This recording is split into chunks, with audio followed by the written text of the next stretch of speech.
ఎరుగుట విరుగుట కొరకే అని వట్టిగానే అనలేదు మన పెద్దలు.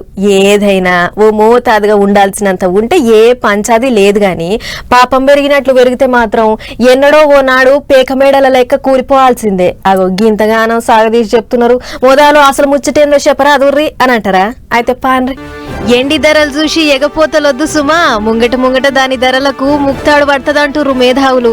ఏదో కొన్నొద్దుల సంధి వెండి మీద పెట్టుబడులు పెడుతున్నోళ్ళు వాళ్ళు చేసిన పోళ్ళు దందా జయంగా 3 లక్షల దగ్గర పోయింది గాని రేపు మళ్ళా కిందికి బరాబర్ దిగొస్తదంటుర్రు. అయితే అదేదో ఆన్లైన్ మార్కెట్ ఉంటది కదా, అగో గండ్ల వెండి మీద పెట్టుబడులు పెట్టినోళ్ళంతా ఎక్కువ లాభాలు రాగానే ఎవళ్ళ వాటా వాళ్ళు వెనకకి తీసుకున్నారట.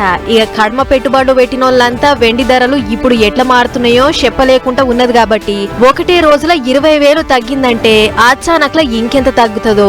ఊకే దీని మీద పెట్టుబడి పెట్టుకుంటున్నది ఉత్తమం కదా అని అనుకుంటున్నారట. అంతేకాదు లక్షలకు లక్షలు పెట్టి పెట్టుబడి పెడితే ఆయనత రేపు తగ్గినప్పుడు అమ్మకుంటే వట్టిగా తుటిల పడతామని ఆలోచన పడ్డారట.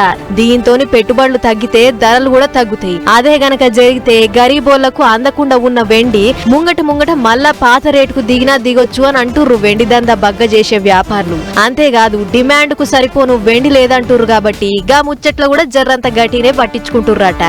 కాబట్టి వెనక ముందు చూడకుండా రేట్లు పెరుగుతున్నాయి అని చెప్పి కిలోలకు కిలోలు కొనేస్తే రేపు ఎక్కువ ధర వచ్చినప్పుడు అమ్ముకుంటా అనే ఆలోచన చేసేటోళ్ళు జర్రంత పాయలం.